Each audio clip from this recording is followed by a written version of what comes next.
Wir feiern ein Jubiläum. Mit wem zeigen wir in diesem Video? Unser Feedback dazu gibt es jetzt. Seit einem Jahr haben wir den AWA Evolution P90 als Spitzengerät in der AWA-Serie unter den Hochdruckreinigern. Wir haben euch ja ein umfangreiches Video dazu gemacht zum Gerät selber, zum ganzen Zubehör, deswegen will ich da jetzt gar nicht drauf eingehen. Guckt euch das Video nochmal an. Wir haben das Gerät jetzt seit einem Jahr im Einsatz, wie man sieht auch viel im Einsatz. Es hat überall Wasserflecken, wird ja tatsächlich nicht so gut von uns gewartet, aber gerade deswegen einfach mal unser Feedback zum AWA, was mir sehr gut gefällt, was mir nicht so gut gefällt, wem ich ihn empfehle, ob ich eine Alternative empfehle. In diesem Video, dabei waschen wir mal ein Auto, dann kann ich am besten alles erklären, was mir gefällt, was mir nicht so gut gefällt. Ich würde sagen, wir starten durch, bleibt dran. Fangen wir am Gerät selber an, ohne Benutzung sozusagen. Was ich halt wirklich schön finde, ist halt die Sperre, dass wenn er hier drin ist, an ist, dass man nicht aus Versehen beim Rausgreifen den AWA anmacht, sich nass macht, vielleicht ein Auto nass macht, was man gar nicht nass machen will. Und das sind nicht nur so eine Verriegelung, die man einfach vorklappt, die aus Versehen wieder rausfällt, sondern sie ist halt wirklich relativ stabil und funktioniert sehr gut. Ist ein ganz simples Gimmick, aber finde ich wirklich wichtig. Der nächste Punkt, der mir gut gefällt, ist dieses Schnellwechselsystem hier unten am, jetzt ist aber gerade ein bisschen fest, unten am Schlauch. Wasser ist an. Ja, Wasser sollte man ausmachen, bevor man den Schlauch wechselt. Deswegen ging er auch so schwer raus. Ich mache es jetzt nicht wieder aus. Wasser ist nämlich ab, Wasser ist schon wieder aus. Finde ich aber cool, dass man nicht lange schrauben muss, wenn man das Gerät mal abmachen will, irgendwo anders hinbringen will. Schnellwechselsystem. Gleich weiter zum Schlauch. Der Schlauch ist wirklich grandios. Also das ist dieser flexible Schlauch von AWA, der war hier serienmäßig mit bei.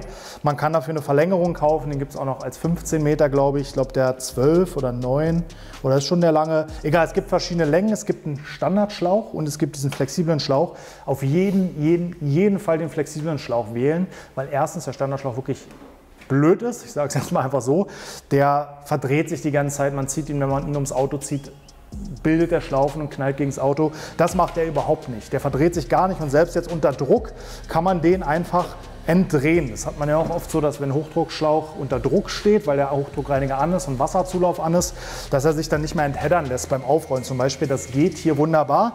Und dadurch, dass es hier nicht geschraubt ist, sondern flexibel drin ist, kann sich das mit entdrehen sozusagen. Also entheddern finde ich top. Man muss nicht immer ausmachen, Druck runternehmen, sondern das funktioniert wirklich. Und auch diese Aufroll- und Abrollmechanik ist immer noch nach einem Jahr extrem leichtgängig und wir sind wirklich, ich will das Wort nicht sagen, nicht so sorgfältig in der Wartung und in der Pflege. Ne? Das bleibt hier alles leichtgängig, hier hängt nichts. Man kann den Schlauch perfekt auch beim Ziehen abrollen. Gefällt mir wirklich sehr gut und ist auch vergleichbar jetzt zum Beispiel mit einem Kärcher oder auch mit einem Kränzle-Abrollsystem deutlich einfacher und deutlich weniger fehleranfällig. Denn auch wenn ich ihn jetzt unter Druck, nicht vergessen, jetzt Druck auf den Schlauch aufrolle, geht das ohne Probleme. Der ist nicht starr, entheddert sich. Also finde ich wirklich top.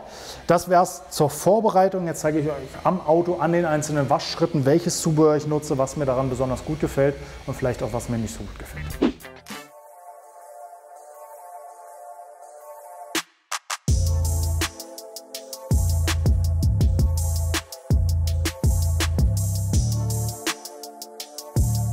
Starten wir gleich mit der Vorreinigung mit der Schaumkanone und in dem Fall habe ich Felgenreiniger drin.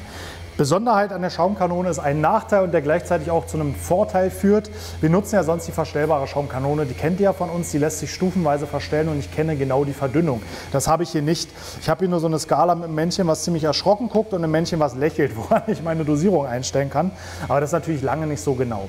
Wir haben ja mal in einem Video gezeigt, wie ihr die Verdünnungsrate eurer Schaumlanze herausfinden könnt und deswegen weiß ich, in der geringsten Verdünnung kommt hier 1:2 der Reiniger verdünnt raus. Und es hilft mir gerade beim Felgenreiniger, jetzt kommen wir zu dem Nachteil, dass ich es nicht genau einstellen kann, der zu einem Vorteil wird, nämlich bei Felgenreiniger, dass ich weiß, dass sie sehr, sehr, sehr gering verdünnt in der gröbsten Stufe.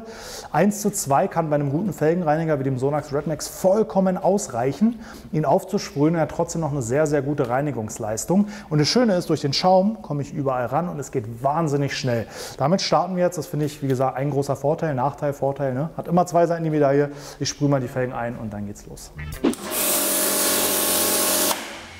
Dauert vielleicht 2 Sekunden, wenn es hochkommt, geht extrem schnell und ich komme auch überall ins Felgenbett.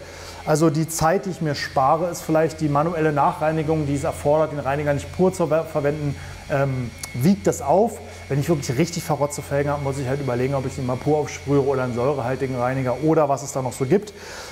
Wem das jetzt zu nah dran ist und der Angst hat, der spritzt sich mit Felgenreiniger voll, die Lanze, die Schaumlanze kann man auch an die Verlängerung ranmachen. Das zeige ich euch dann gleich, wenn wir den Vorreiniger aufsprühen.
Vorwäsche ist fertig, einmal nur kurz, weil wir gerade es gemacht haben, einfach nur zur Erklärung.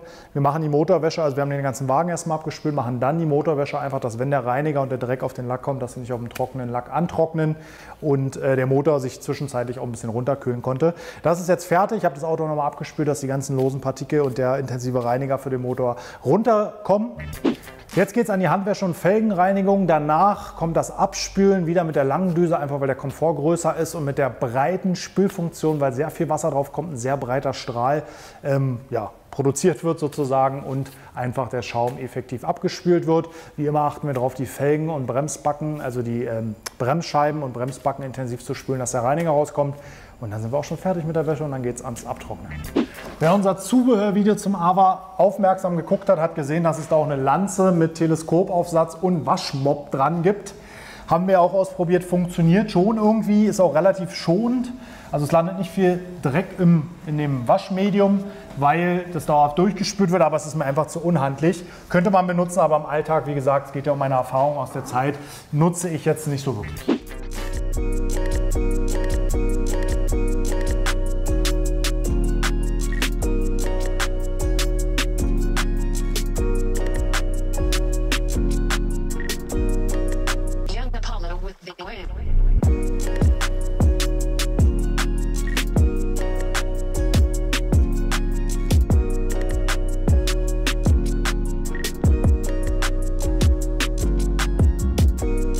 Zum Abspülen baue ich mir das Teleskop Pro ab. Wie gesagt, finde ich mega, dass man das auch so machen kann. Ich könnte auch die wechselbare Düse vorne ran machen.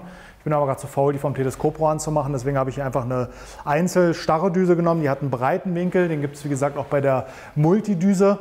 Warum nehme ich die kurze? Weil ich jetzt gleich eine Nassversiegelung auftrage, Sonax Hypercoat, und die gleich mit dem Hochdruckreiniger auftrage, verteile. So kann ich abspülen und Nassversiegelung auftragen in einem Schritt.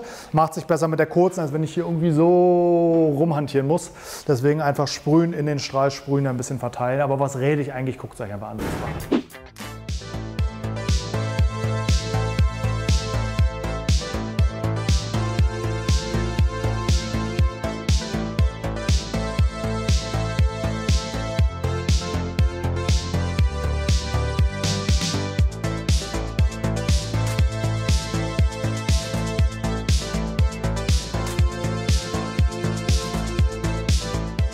Der Schlauch wird natürlich nass und dreckig beim Waschen, das ist ja auch ganz klar. Einfach damit er hier nicht so verdreckt aufgerollt wird, nehmt euch einen ollen Waschhandschuh, ein olles Tuch, womit ihr nicht mehr in Lack geht und zieht dann einfach einmal den Schlauch beim Abrollen ab. Ihr müsst ja eh so ein bisschen quasi die Abrollrichtung kontrollieren und deswegen ist das kein Mehraufwand, ob ich jetzt meine Hand dahin halte oder das einfach einmal durch den Schlauch ziehe. Da kommt auch ein bisschen was an Dreck runter. Und ihr seht aber auch, es ist Druck auf dem Reiniger und auch Wasser und der lässt sich trotzdem sehr gut aufrollen. Der Schlauch, den kehre ich euch jetzt gleich einmal durch. Dann ist der grobe Schmutz raus, dann kommt er nochmal in die Wäsche und kann wieder für nicht ganz so gute Bauteile verwendet werden. Beim Trocknen hilft mir der AVA leider nichts, aber ich bleibe bei der Farbe grün, schwarzes Gerät. Big Boy Blower Pro, kennt ihr bestimmt aus unseren Videos. Ich mache den Wagen jetzt mal trocken und dann sehen wir uns am Ende nochmal wieder.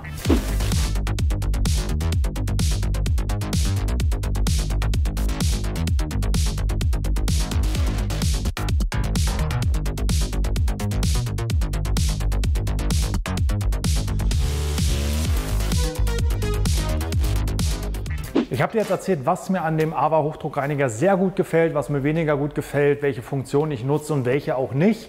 Jetzt zum Abschluss mein Fazit, für wen ich das Gerät empfehle. Das ist der teuerste in der Klasse und dennoch mit unter 600 Euro, finde ich, in der Preisklasse, wo wir noch unter teuren Kercher-Reinigern sind. Also auch eine gute Alternative für jeden, der zu Hause sagt, ich will einfach einen stärksten Hochdruckreiniger. Normalerweise kaufe ich einen Kercher XYK7 oder so Pro, der kostet auch um die 600 Euro. Oder eben Krenzle, dann würde ich den AVA immer in Erwägung ziehen. Für Profi-Aufbereiter finde ich ihn wirklich sehr, sehr gut. Man muss nur beachten, dass man auch genug Wasserzulauf hat, damit er eben diese hohe Literleistung, die er fördern kann, auch ausnutzen kann. Wie gesagt, ich will ihn wirklich nicht mehr missen und wenn ich jetzt vor der Entscheidung stehe, ich müsste mir einen kaufen, würde ich tatsächlich den AVA nehmen, wenn ich kein Heißwassergerät haben wollen würde. Das wäre die einzige Einschränkung, wenn man sagt, okay, ich gehe über diese 1000 Euro Schwelle hinaus und nehme Heißwasser-Hochdruckreiniger, dann ist der natürlich raus, aber ansonsten finde ich, ist das Spitzengerät in der Preisklasse und ich kann ihn wirklich unbeschränkt empfehlen für professionelle Fahrzeugaufbereiter und für ambitionierte Hobbyaufbereiter. Gerade wenn ihr vielleicht noch eure Terrasse sauber machen wollt, es gibt noch zahlreiche Aufsätze, Teleskopstangen zum Verstellen, zur Fassadenreinigung, Fensterreinigungsaufsätze, also da gibt es wirklich viel Zubehör, sodass man den auch weiter über das Auto hinaus nutzen kann. Er bleibt bei uns fest im Bestandteil. Ich bin gespannt, wie lange er hält, also ob er irgendwann mal kaputt geht und wenn er kaputt geht, wie einfach und unkompliziert er repariert werden kann. Ich wusste vorab, man kann jedes Teil einzeln bestellen, kann auch nur den Motor tauschen und revidieren lassen, weil wohl man das alles bearbeiten kann. Da ist nichts so geklebt, dass man es nicht mehr reparieren kann. Aber das bleibt abzuwarten. Wie gesagt, Feedback und Fazit nach einem Jahr. Ich bin zufrieden, würde ihn immer wieder kaufen. Vielen Dank fürs Zuschauen. Alle Produkte findest du unten verlinkt. Klick gerne drauf und schau dir an, wo du die Produkte günstig kaufen kannst. Denk auch an den 10% Gutschein Autolackaffen. Und wenn du Gewerbetreibender bist, dann sicher dir unsere Aktion zusammen mit Waschguru. Melde dich bei Waschguru an als Gewerbetreibender oder wenn du schon angemeldet bist, gib einfach bei deiner ersten Bestellung in den Bemerkungen den Code DCON ein, DCEON, und du bekommst ein Überraschungsgeschenk und ab 150 Euro sogar noch ein Trockentuch und ein Überraschungsgeschenk. Wie gesagt, unabhängig davon als Gewerbetreibender hast du 15 bis 40% Rabatt, je nach Artikel und Warengruppe. Lohnt sich also in jedem Fall. Mit dem Code DCON gibt es sogar noch was geschenkt. Vielen Dank fürs Zuschauen, bis zum nächsten Mal. Abonniere den Kanal und drück die Glocke, um kein Video zu verpassen. Bis dann, hau rein.